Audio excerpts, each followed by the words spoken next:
conta dos asuntos máis importantes tratados e acordados.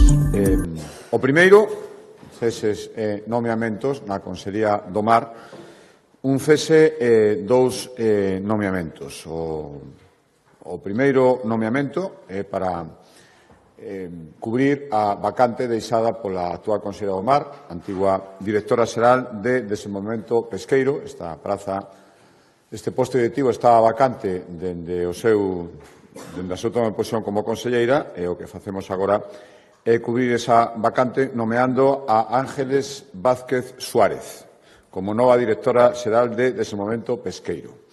Ángeles Vázquez é licenciada en Dereito pola Universidade de Santiago de Compostela, funcionaria de carreira da Xunta en ano 2005, traballou en diversos postos no Instituto Galego de Consumo e no Departamento Xurídico da antigua Consellería de Medio Rural e do Mar. Entre o ano 15 e o 21 tivo competencias en acuicultura, primeiro foi xefa de servicio, despois o directora xeral, e dende o ano 2021 ata o día de hoxe era xefa de servicio no Instituto de Estudios do Territorio.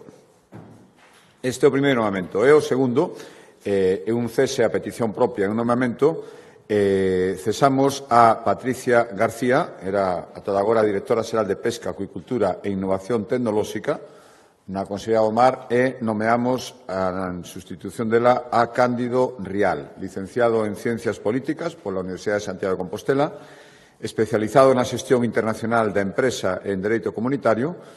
Exerceu gran parte da súa carreira no sector privado e dende ano 2022 incorporouse á Xunta como funcionario de carreira. Primeiro era xefe de servicio na Dirección Xeral de Relacións Exteriores e coa Unión Europea e dende xuño do ano pasado, dende hai un ano, subdirector xeral de valorización de produtos do mar na Consellería do Mar. Por lo tanto, desexamoslle, agradecemoslle ata agora a directora xeral o seu traballo e desexamoslle moita sorte ao novo director e a nova directora xeral nesta nova etapa da Consellería do Mar. Entrando xa nos asuntos ordinarios do Consello, o primeiro, o acordo de outorgamento para a súa entrega o vindeiro 28 de xuño a designación das persoas e entidades que este ano serán recoñecidas coa medalla Castelao, que, como saben, xunto coas medallas de Galicia, que se entregan en torno ao 25 de xullo, son os recoñecementos de máis alto rango que otorga a nosa comunidade autónoma. Pois ben, hoxe o Consello aprobou conceder as 5 medallas Castelao na súa edición de 2025 ás seguintes persoas e entidades. A primeira, medalla Castelao, será outorgada ao Grupo Luar na Lubre, que é unha das bandas de música de raíz máis internacional de Galicia. Este ano celebra máis o seu 40 aniversario. Méritos, creo que de sobra coñecidos, máis de 400.000 discos vendidos, 2.000 concertos en máis de 30 países, un dos mellores embaixadores da música galega, ten participado en festivais folk os máis importantes do mundo, compartido escenario con estrelas como Mike Oldfield, The Course, os Waterboys. En definitiva, son moitos os méritos que os acompañan, e incluso máis aló do musical relacionado coa nosa cultura. Gracias á súa iniciativa, a Real Academia Galega vai incluir a palabra Lubre no seu dicionario. Por tanto, creo que méritos quitados de sobra no seu 40 aniversario, primeira medalla de Castelao para Luar na Lubre. O seguinte galardoado como medalla de Castelao é o escritor e xornalista Víctor Freixanes, un das voces máis importantes da literatura galega das últimas décadas, autor de obras como A cidade dos Césares ou Caballo de Ouros. Ten moitos galardós, o Premio Nacional da Crítica, o Torrente Ballester, compasina a súa faceta de escritor coa docencia na Facultade de Xornalismo e articulista en varios medios de comunicación. E, ademais, como saben, vende finalizar recentemente o seu período como presidente durante 8 anos da Real Academia Galega. Seguinte, terceira medalla de Castelao para o presidente honorífico, a día de hoxe, do Grupo Pérez Rumbao, Emilio Pérez Nieto. O Grupo Pérez Rumbao é unha das empresas líderes no sector da automoción en Galicia, 50 compañías, 60 talleres, casi 2.000 empregados. Emilio Pérez Nieto leva dende os 23 anos ao fronte da súa empresa, convertendo en todo un referente. Ademais, foi presidente da Confederación de Empresarios de Galicia, a Asociación Galega de Empresa Familiar e do Foro Económico de Galicia. A cuarta medalla de Castelao otórgase a doutora Rosa Rodríguez Álvarez, médica de atención primaria, recientemente xubilada, un recoñecemento, por suposto, a ela mesma e a todos os persoas que traballan na medicina primaria en Galicia. Ela é un perfecto exemplo da dedicación, da constancia e mesmo da paixón coa que exerceu o seu traballo. Logo de 35 anos, como decía, xubilouse no Centro de Durmideiras da Coruña e non hai máis que ver o cariño co que a despediron os seus pacientes, os seus compañeiros, para constatar a pegada que deixa na sanidade pública e con ela moitísima xente que traballa diariamente e que se vai xubilando tamén paulatinamente. E a quinta e derradeira medalla é para a Asociación Galega de Afectados de Esclerose Lateral Amiotrófica, AGAELA.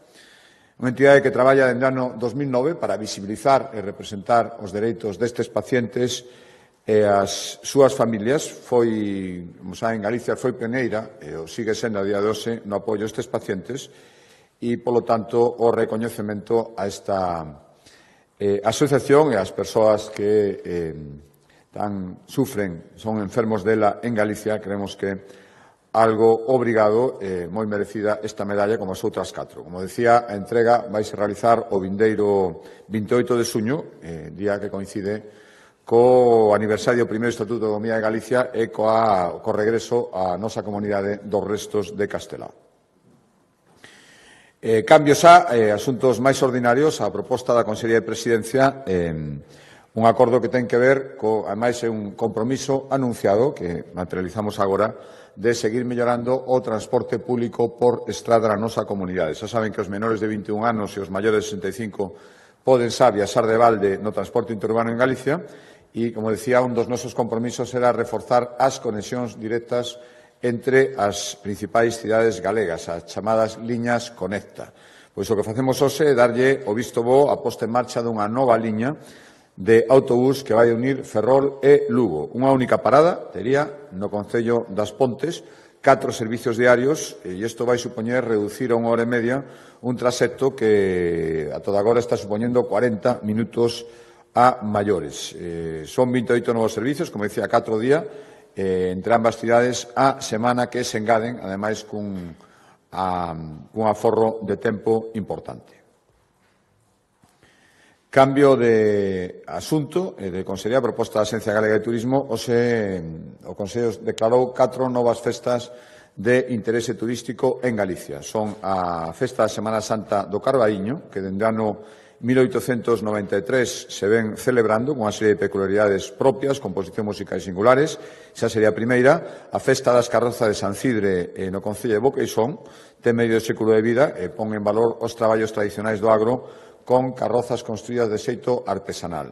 A terceira festa de interese turístico é a Feira Tradicional dos Remedios no Concello de Ponteareas, que busca homenaxear ao mundo rural e fai unha recreación da vida cotiá nestas zonas do condado na primeira metade do século XX. E a última, a Feira Cabalar do San Martiño de Francos no Concello de Teo, unha festa remontase xa ao século XVI e hoxe en día unha das principais citas do sector, cunha enorme afluencia de sempre nesa época no mes de novembro.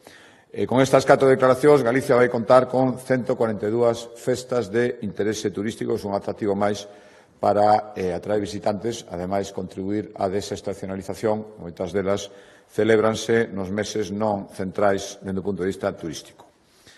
Cambio de acordo e de Consellería. A proposta da Consellería de Cultura hoxe demoslle visto e prace a campaña de actividades culturais que se van desenvolver dende esta Consellería en todos os concellos de Galicia dende o mes de xuño ata o mes de setembro. Son máis de 3.400 actividades culturais que vanse celebrar en máis de 200 concellos durante, xa digo, estes meses de verán.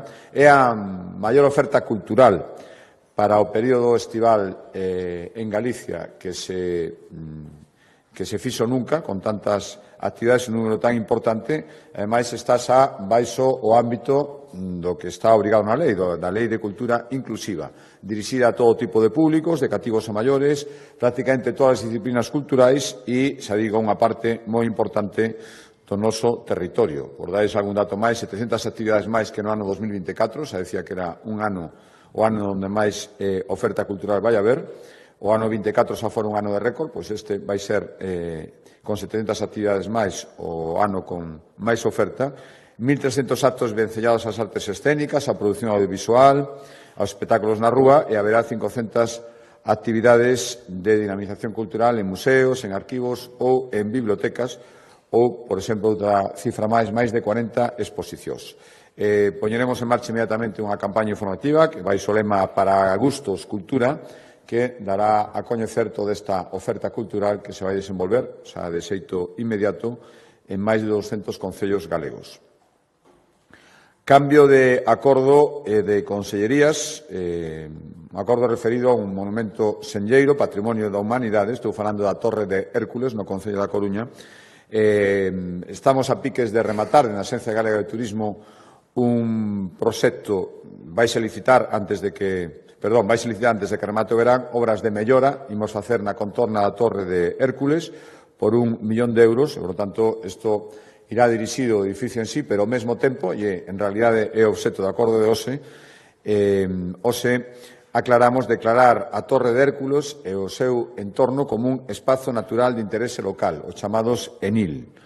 É unha figura de protección que o que fai é poñer en valor e difundir e proteger e garantir a súa protección, a súa sostibilidade dos valores que ten cada un dos monumentos que son declarados ENIL. Neste caso, todo en torno á Torre de Hércules hai unha presencia de fauna, flora exclusiva, pequenas pozas, bosque de ribeira e, polo tanto, todo iso debe ser protegido como un complemento ao propio documento, ao propio monumento en sí.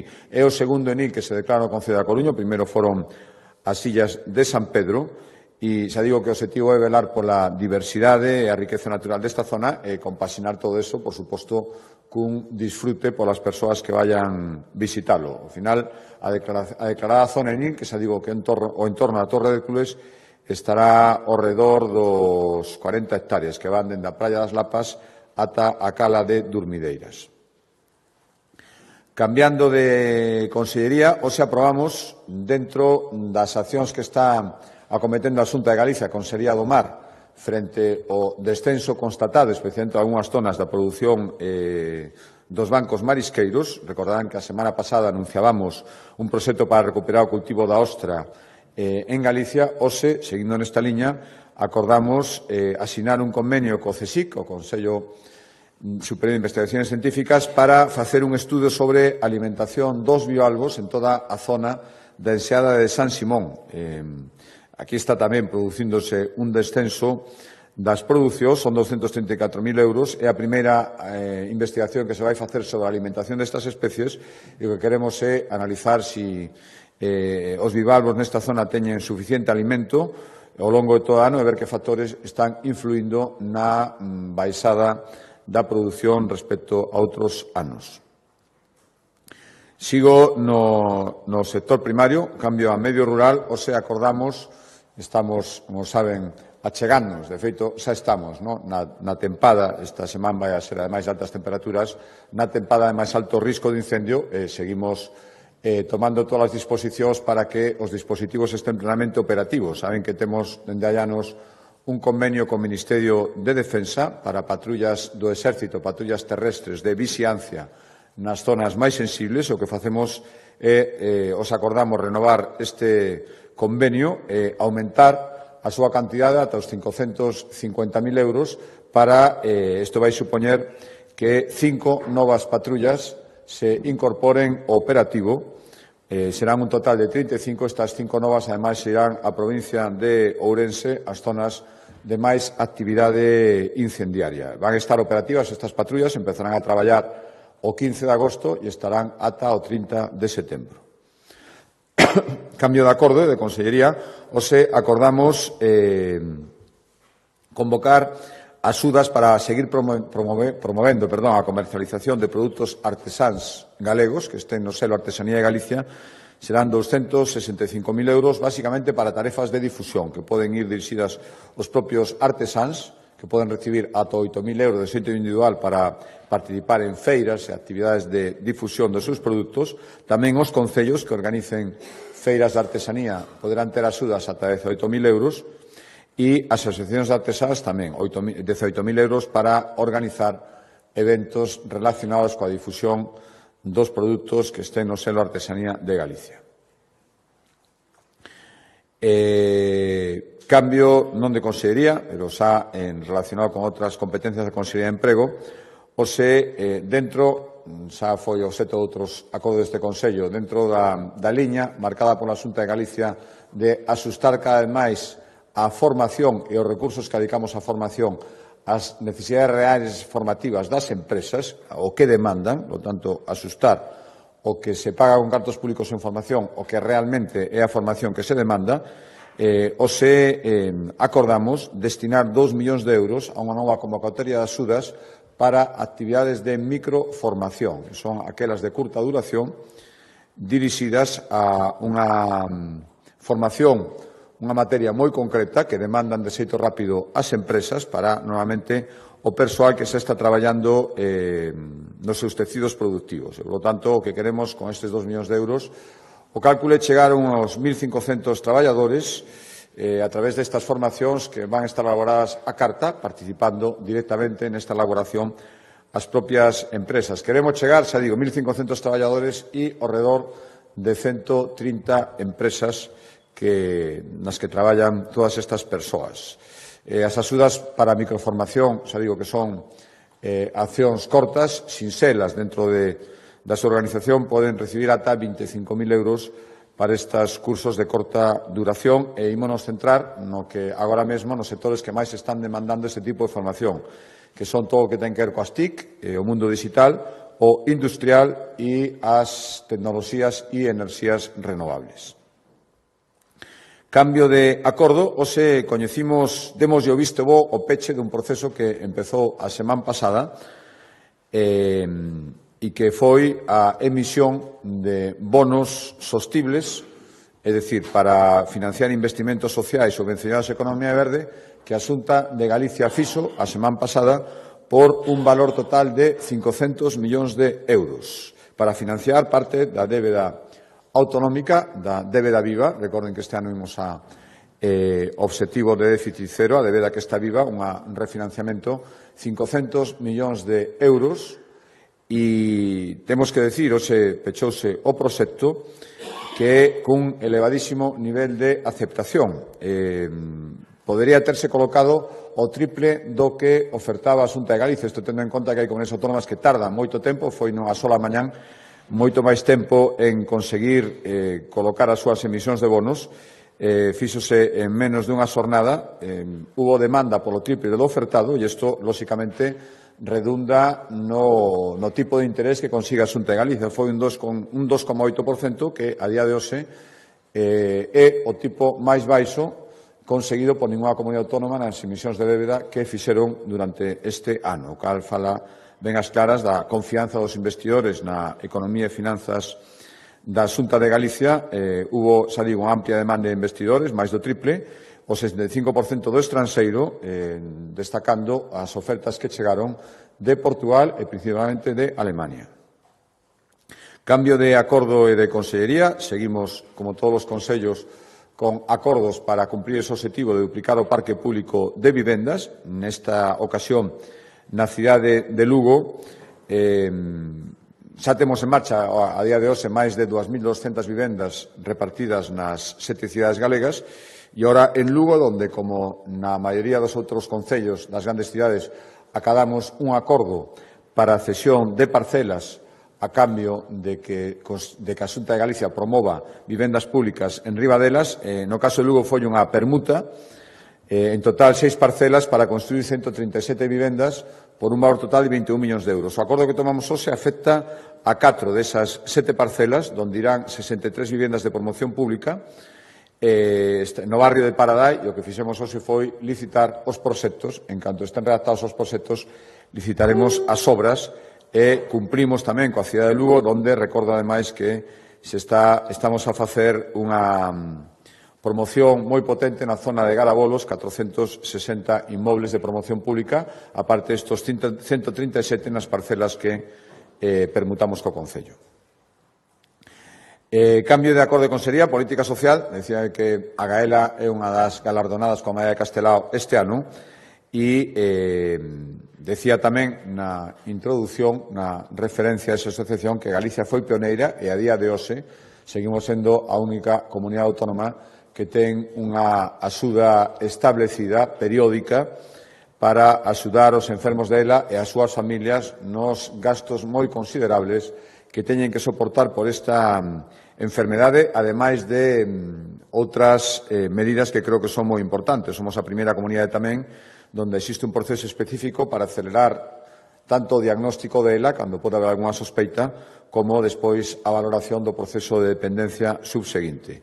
A día de hoxe, alrededor de 200 pacientes dela e as súas familias estánse acollendo ás axudas que a Xunta de Galicia ten dende hai 2 anos de 12.000 euros que buscan apoiar todos os gastos, os moitísimos gastos que teñen que afrontar, tanto material médico, mobiliario adaptado, servicios de rehabilitación, servicios de axuda, de acompañamento, todo isto poden sufragalo en parte con esa axuda de ata 12.000 euros que concede a Xunta de Galicia por cada enfermo e, aproveito unha vez máis para reclamar o que veñen reclamando de xustiza os enfermos dela dende hai xa meses, que dende 1 de novembro hai unha lei estatal de ELA aprobada, ademais co consenso de todo o mundo, pero sin os fondos necesarios a día de hoxe. Sigo en cambio de acorde, en política social, hoxe autorizamos renovar a colaboración coa Fundación Juan Soñador, que se adica a traballar cos menores en risco de exclusión social para facer programas socioeducativos de atención integral. Esta colaboración que renovamos 200.000 euros, 200.000 euros en total. A Xunta chega casi o 90% e o resto pon a entidade. E o objetivo é atender a 400 rapaces en risco de exclusión social, dándolles apoio educativo, atención psicolóxica, asesorar as familias, oportunidade de dar actividades de lecer, en fin, todo o que ten que ver coa potenciación integral de menores en risco de exclusión social.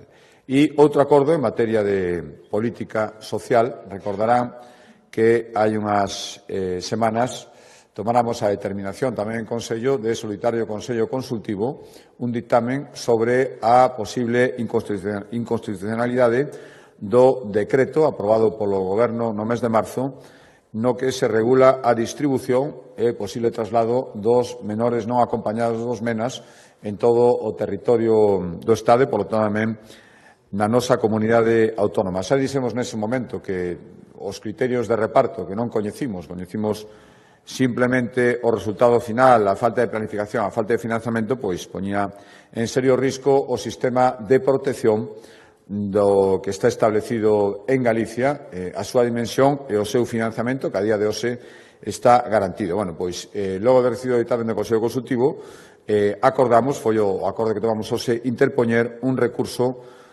contra o decreto que regula o reparto de menores estranxeiros non acompañados, recurso ante o Tribunal Constitucional. O dictamen do consultivo, un dictamen detallado, dá varias razones, argumentos xurídicos. O principal é que hai unha invasión clara de competencias das autonomías, traballar a feitos consumados, que somos as que temos realmente as competencias en materia de asistencia social e protección aos menores, se fai unha distribución sin obxectivar e sin ter en conta os que teñen que prestar o servicio, que somos as comunidades autónomas.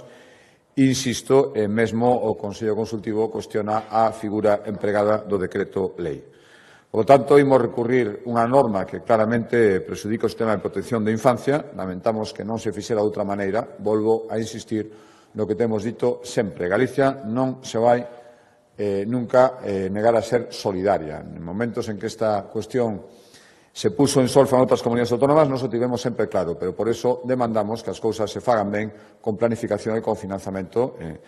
Non nos queda outra que tomar esta decisión de recurrilo, logo do dictamen do consultivo, que avala este recurso e, en todo caso, volvo a chamar a atención sobre a necesidade de que se houbera algunha distribución de menores non acompañados polas comunidades autónomas e, por suposto, tamén a Galicia, sería necesario, se non faríase imposible, o seu acollemento planificalo antes no tempo e co financiamento necesario. Cambio de acordo e de Consellería a proposta da Consellería de Sanidade. Hoxe tomamos un acordo importante na súa cuantía e na súa significación. O número de pacientes o que afecta é reducido, pero unha demostración máis da validez da sanidade pública e da necesidade de atender con independencia de outros factores os pacientes que o necesitan. Estou me referindo aos enfermos, unhas enfermidades raras que afecta en Galicia a día de hoxe a 51 pacientes diagnosticados. Estou falando de hemofilia tipo B, unha patoloxía hereditaria que causa trastornos na coagulación do sangue e que afecta maioritariamente os varóns. Decía que hai 51 pacientes diagnosticados en Galicia, 37 varóns e 14 mulleres, e hoxe o que acordamos é que Galicia sexa a primeira comunidade en España en tratar cunha terapia xénica a pacientes con hemofilia B. Non todos van poder ser tratados, son un tratamento para a súa curación. A previsión é que inicialmente poidan beneficiarse 8 pacientes en Galicia e o que facemos é administralles o único tratamento que na actualidade existe hoxe no mercado que permite curar parcial, en moitos casos totalmente, esta enfermidade. O custo son 15,6 millóns de euros en 2 anos. Por eso decía que todo o que encerra esta filosofía, este plantexamento por parte da Sanidade Pública de Galicia. E o primeiro en recibir esta terapia iniciará o seu tratamento nas vindeiras datas. E últimos 2 acordos, o último explicará a conselleira da Consellería de Economía. O primeiro ten que ver cunha política moi necesaria en Galicia que estamos levando a cabo. Si queremos atraer investimentos, si queremos que novas empresas que xa están poidan medrar ou empresas que non están se poden instalar, hai moitas cousas que atender, pero unha fundamental é que dispoñan do chan industrial necesario para poder establecerse, facilitar, en definitiva, o acceso ao solo industrial. Levamos tempo traballando na mellora dos parques empresariais. Recorden que hai pouco falábamos dunha liña de axudas para mellorar a seguridade nos polígonos. Falamos tamén dunha autoría enerxética pioneira que se vai facer nos peiraos de interés autonómico e nos polígonos industriais de Galicia. E tamén levamos unha política de ofrecemento de solo industrial a custe cero durante os primeiros 8 anos. Pero todo isto son medidas para o chan que xa existe, pero hai outro que hai que seguir construindo para poder seguir atraendo empresas que moitas veces é a súa primeira demanda, un lugar onde instalarse nun polígono industrial. A día de hoxe estamos habilitando novas parcelas. O informe que hoxe veu o Consello da Xunta de Galicia amosa que estamos neste momento desenvolvendo 5 millóns de metros cuadrados de solo industrial en 23 polígonos industriais en Galicia. Pois ben, destes 23 polígonos que estamos a día de hoxe desenvolvendo, 11 estarán rematados no ano 2028, é dicir, dentro de, como máximo, 3 anos e un poquinho máis. Isto é tanto como decir, outro dato do informe que os avaliamos, que o solo industrial que vai estar disponible en Galicia no ano 2028 vai se incrementar nun 60% ata chegar, ata superar o 1 millón de metros cuadrados, 1.100.000 metros cuadrados, e se xa imos, que é outra parte do informe, ata o ano 2033, traballando con perspectiva e o ritmo de expansión das empresas, podemos multiplicar por 6 o chan industrial disponible a día de hoxe. Isto, lóxicamente, supone moitas cousas, esforzo de planificación, de coordinación cos concellos, de coordinación tamén coas necesidades que vayan surxindo, pero tamén económico. O investimento previsto para cumprir ese obxectivo que decía antes de ter 11 polígonos rematados no ano 2028, achégase casi os 100 millóns de euros, concretamente 95 millóns de euros en actuacións para ter multiplicado aumentado ata un 60% o chan industrial no ano 2028. E último acordo, que xa digo que explicará agora máis polo miúdo a conselleira, ten que ver co traballo que estamos facendo para acompañar e predir os perxuizos que se poidan producir se o vindeiro 9 de xullo se cumpre ese anuncio feito pola Administración de Estados Unidos, polo presidente de Estados Unidos, de aplicar tasas do 50% nos produtos importados da Unión Europea. Recordo, por poñelo en contexto, que o volumen de exportacións hacia Estados Unidos de empresas galegas é relativamente pequeno comparado co volumen total. Estamos falando dun 2,6%, pero tamén é certo que son moitas empresas, algunhas delas de pequeño tamaño, que necesitan nestes momentos ese apoio da Administración. E, polo tanto, xa pusemos en marcha diferentes medidas para apoialas e hoxe tomamos unha máis, que é activar unha nova liña de préstamos directos para axudar as empresas galegas afectadas polos novos aranceis de Estados Unidos que entrarán en vigor no mes que ven. Cada compañía poderá recibir entre 100.000 e até 1 millón de euros con prazos diferentes, máis ventaxosos do habitual, tanto de carencia como en intereses. Pero para darlles máis detalles, deixolles coa conselleira.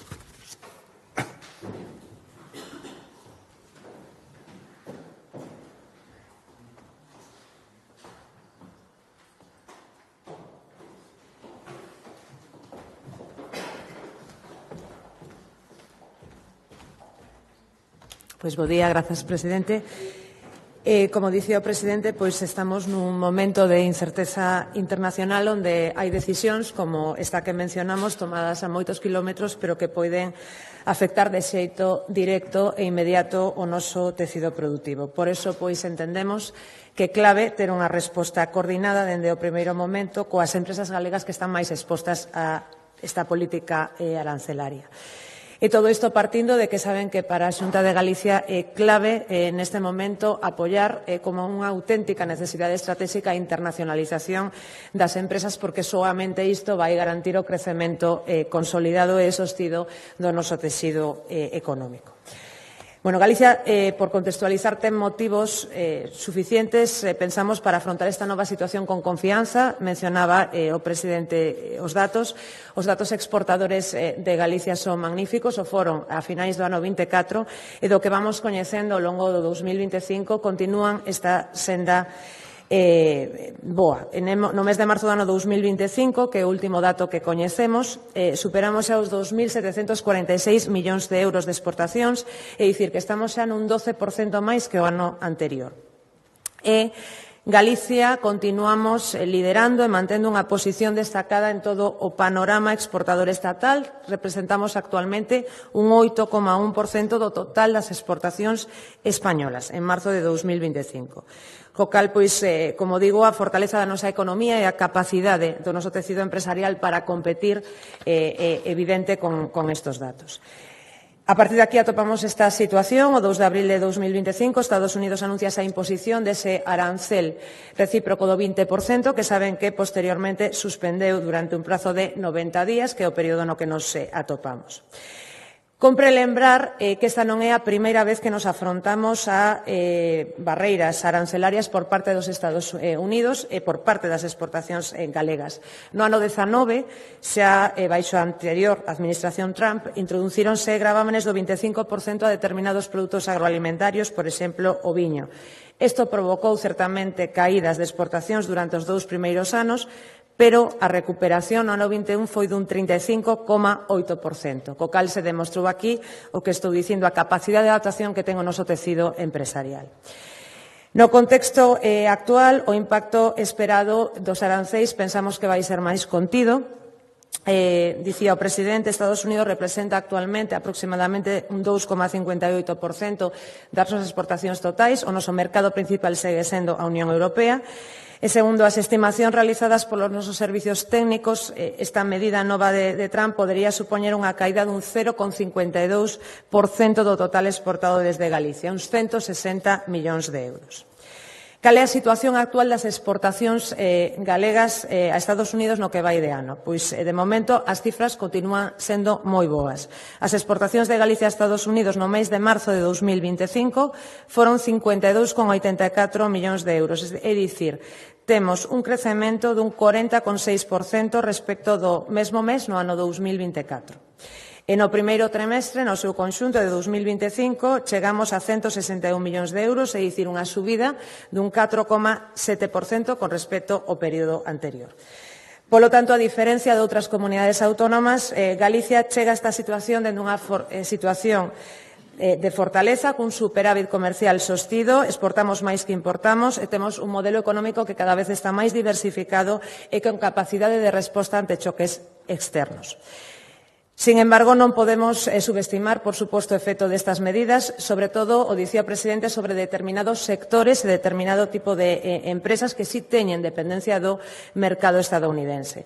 As actividades como a agroalimentaria, a química, o naval ou a metalmecánica poderían experimentar maiores dificultades pola perda de competitividade, polo encarecemento dos procesos de importación e de aprovisionamento.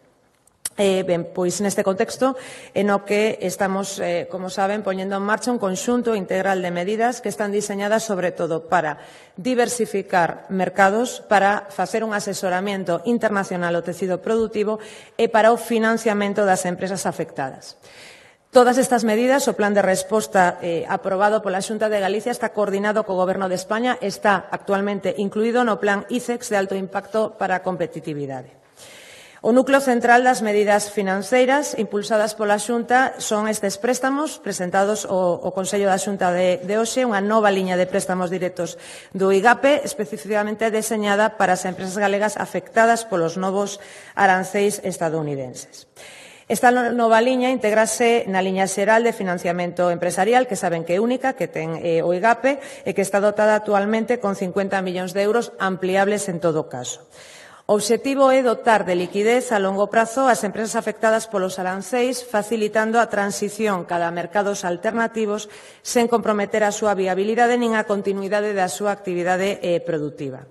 Que requisitos teñen que ter as empresas para poder entrar nesta nova liña de préstamos? Ben, ten que tratarse de empresas que conten con centros de traballo maioritariamente en Galicia e que acrediten un volume mínimo de operacións comerciais con Estados Unidos no ano 2024 igual ou superior a 100.000 euros.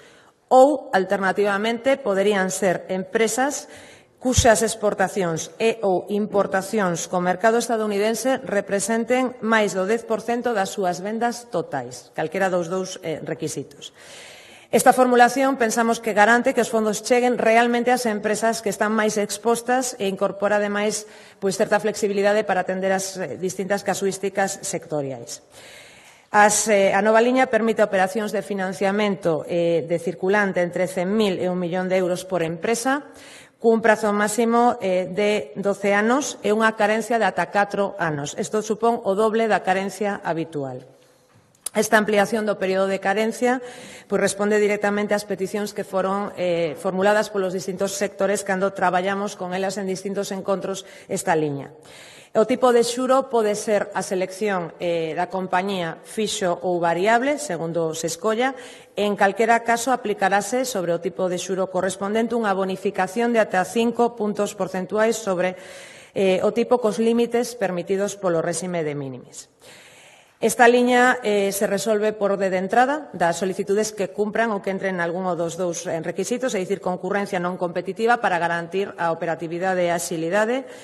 Como dicía antes, a dotación orzamentaria ampliable en función da demanda efectiva e traballada cos distintos sectores nas últimas semanas, que consideramos que é fundamental en calquera medida, en unha medida como esta, onde é difícil todavía coñecer o impacto real. Esta liña de préstamos forma parte do plan total da Xunta. Por recordar, saben que unha das medidas adoptadas no primeiro momento é información directa cos sectores, dende unha reunión institucional ao 14 de abril ata os encontros que se teñen mantido coa cena do IGAPE en Miami ao longo do mes de maio cos sectores que son máis afectados. Traballamos co sector agroalimentario, naval, enerxías renovables, materiais de construción, biotecnoloxía, TIC, metalmecánico e industria en sentido amplo. E con eles se traballa sobre escenarios posibles, análisis de risco por sectores e alternativas prácticas tamén, sobre todo para adaptar produtos e buscar mercados alternativos. Está previsto unha medida que todavía non está en marcha, xa anunciada, que é unha consultoría internacional especializada no marco do programa que ten a Oficina Económica de Reacciona, que se porá en marcha en próximas datas. E un terceiro piar, ese servicio de asesoramento técnico específico na Oficina Económica de Galicia, que está previsto como un punto de contacto áxil entre a Administración e as empresas para atención especializada e asistencia técnica para axudalas e acompañalas a reformular estrategias e resolver dúbidas operativas que teñen nestes momentos sobre a adaptación de produtos e os trámites e a normativa. E nada máis, pensamos que se reafirma con isto o compromiso da Xunta de Galicia coa internacionalización das empresas e, como dicía ao principio, o fundamental que para a nosa economía, o noso modelo exportador, que temos que seguir potenciando e acompañando en todo momento. Mais nada, se teñen algunha cuestión. Bueno, pois moitas gracias a todos.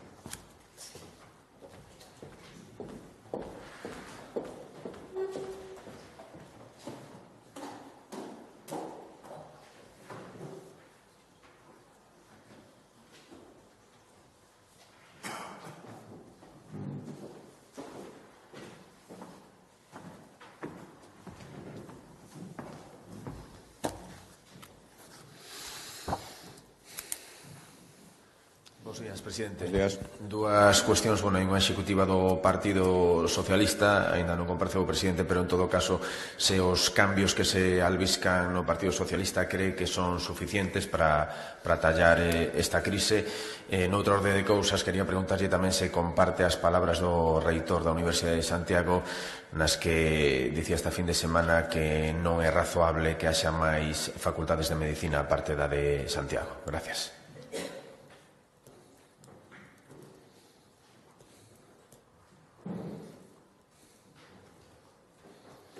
Sí, bueno, efectivamente, non coñezo, se non comparece todavía, está ademais consultando ahora, se comparecerá ao presidente do Goberno. Bueno, polo que se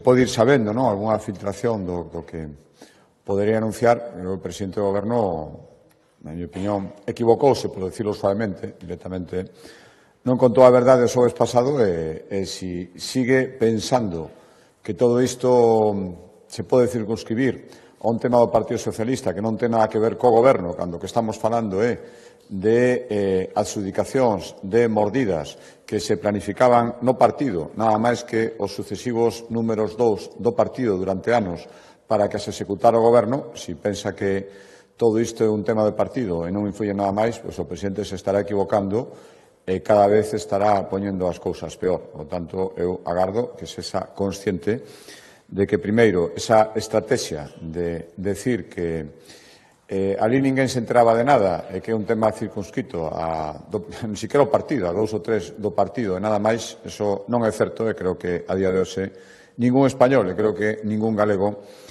pode creer eso e cada vez fai máis evidente, volvo a decir que así non podemos seguir.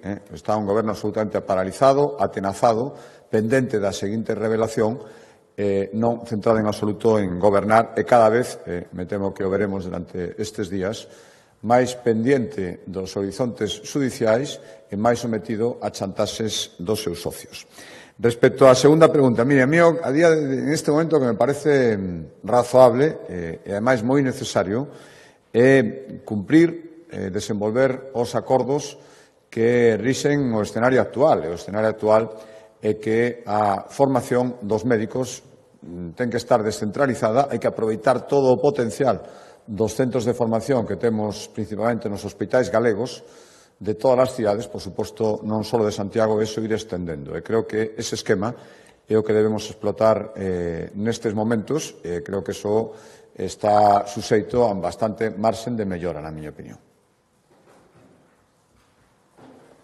Moi boas, presidente. Sobre outro tema, a vicepresidenta e ministra de Hacienda anunciaba nunha entrevista á Radio Nacional Española a pretensión do Consello de Ministros de aprobar mañán as entregas a conta para as comunidades e tamén lamentaba que o PP votase en contra cando se intentou incluir no decreto ómnibus. Non sei que valoración lle merece esta situación, tendo reiterado a semana pasada que Galicia perde millóns de euros cada mes pola falta destas entregas. Gracias. Bueno, pois que será hora, que por fin está ben, porque tivemos unha conferencia de presidentes, como saben, hai algo máis dunha semana. Este tema foi plantexado de xeito xeral por casi todos os presidentes e presidentas, desde logo eu tamén, e non nos contestaron absolutamente nada, como se escoitaran chover ou escoitar falar deste tema, bueno, polo menos reaccionan. Supoño que se darían conta de que así non podíamos seguir, Galicia non podía ver como cada mes se lle furtaban 125 millóns de euros. Por tanto, o celebro, e a demostración de que podían terlo feito moito antes ou hubieran querido. Ahora creo que se dan conta de que tantas cosas que non estaban facendo ben, a ver se empezan a rectificar o tempo que lles quede. Boa tarde. Queríalle preguntar tamén sobre a política española, se vostede é partidario de presentar unha moción de censura agora, cal sería a súa decisión se isto dependese de vostede. Por outra banda, sobre as instruccións para o curso que ven en educación, as AMPAs non estaban vendo un problema, non están detectando problemas nas actividades, tampouco os sindicatos. Quero preguntar que é o que detectou a Xunta para tomar esta decisión de facer un control nesas actividades. Gracias.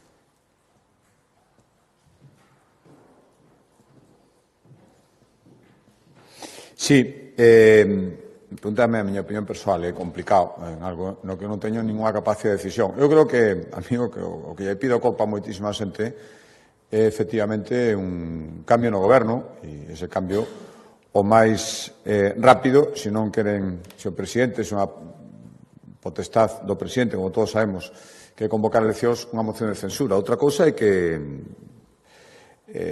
desto que se dá conta moita xente que podía facilitarlo, que son os socios do goberno, pois parecen non darse conta, e mentre non se dan conta non ten moito sentido presentar unha moción de censura que estou seguro que o presidente do goberno iba a utilizar se fracasara como unha ratificación e como un pronunciamento do Congreso dicindo que está facendo todo moi ben e non ten ninguna importancia todo o que está pasando e todo o que estamos sabendo. Por lo tanto, unha moción de censura abocada ao fracaso, creo que nestes momentos só serviría, coñecendo como funciona o presidente do goberno, como funcionan os seus socios, para reforzarlle nun momento en que creo que non hai ningún argumento para ese reforzo.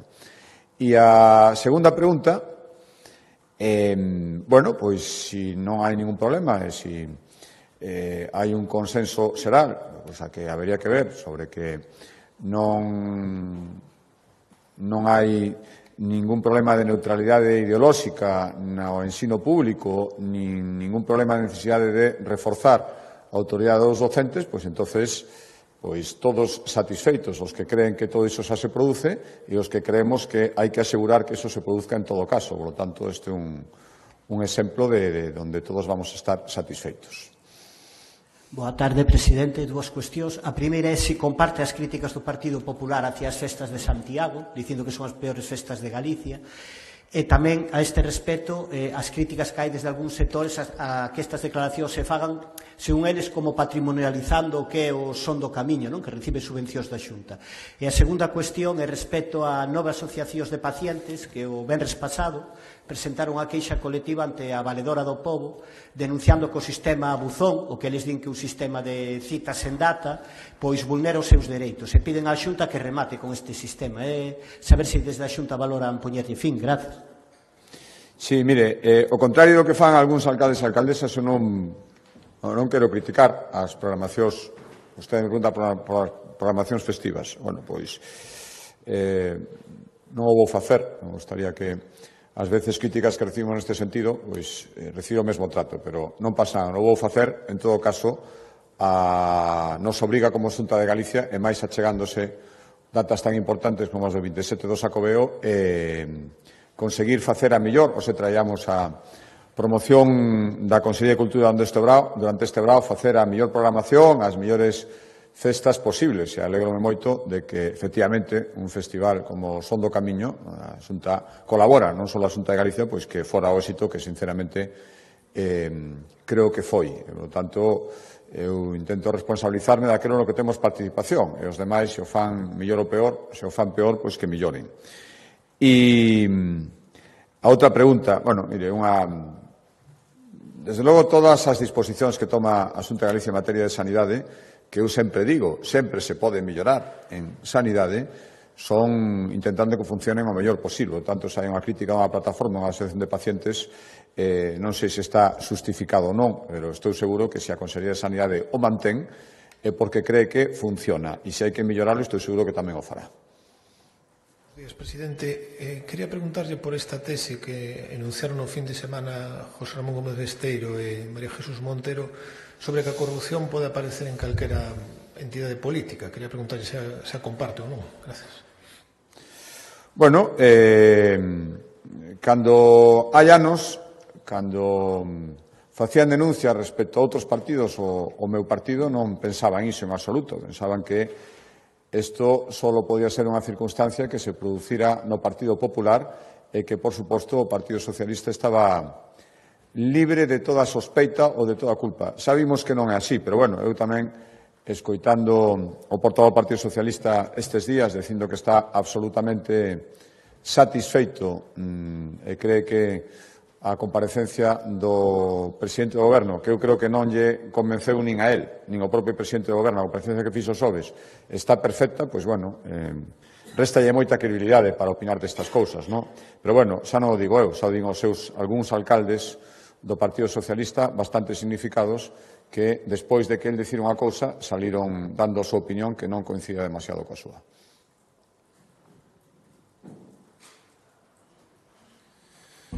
Hola, bons días. Quería preguntar, o tenor tamén do tema das taxas, os incentivos que queren poñer para as empresas que están exportando a Estados Unidos polo tema das taxas.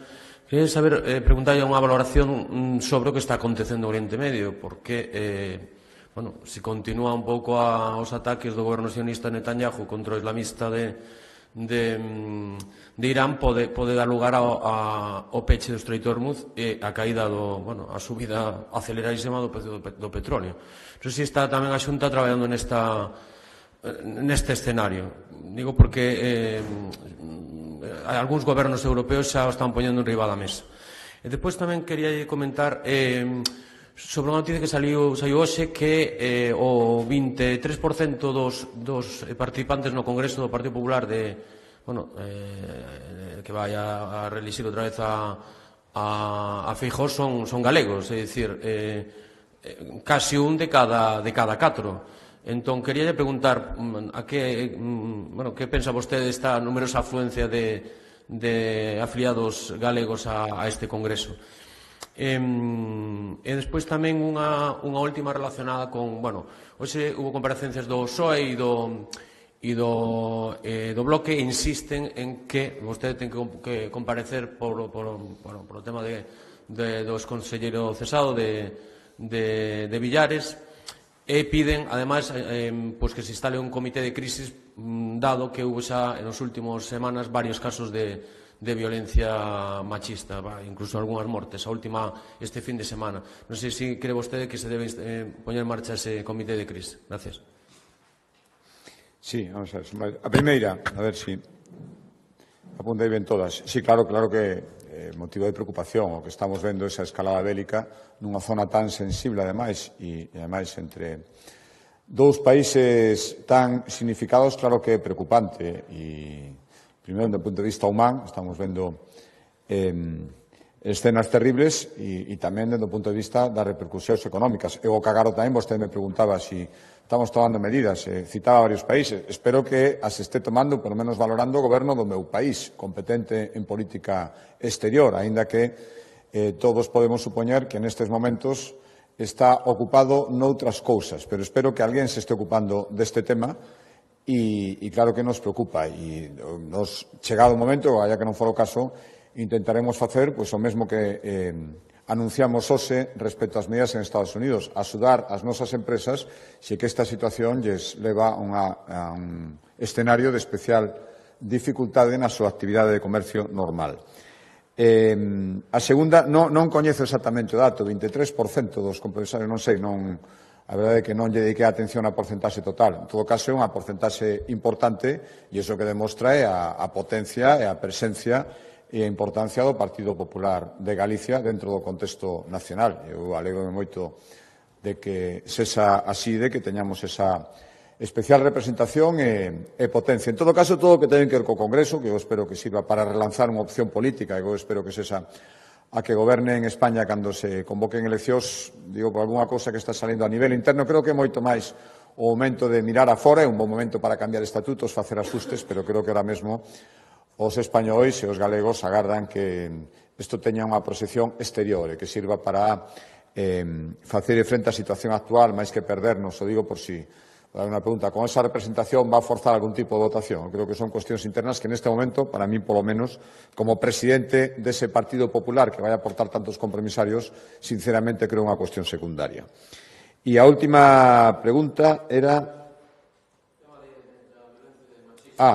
bueno, mire, aproveitar para decirlo unha vez máis, non hai ninguna dúbida da preocupación e ocupación dende hai moitos anos, eu tuve esas responsabilidades durante uns cantos anos, da Xunta de Galicia contra a violencia machista. Nunca tuvo ninguna dúbida nin en condenala, nin en recoñecer que é unha enorme lacra, nin facer todo o posible para erradicala. Por lo tanto, desgraciadamente estamos coñecendo últimamente pois a peor manifestación que cando hai como resultado unha morte, pero está aí, sigue estando aí e seguiremos traballando con independencia de que haxa ou non que facer un comité de crisis. Creo que é moito máis importante o traballo de Ereo sin baixar a guardia.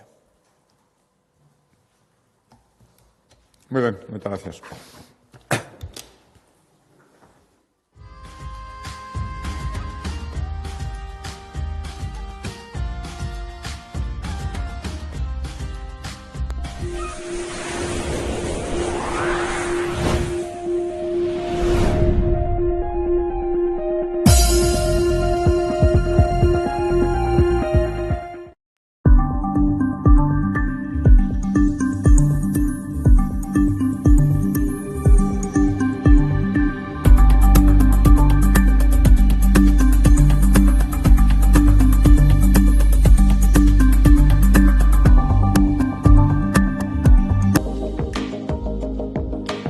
Aguasana, el gesto más sencillo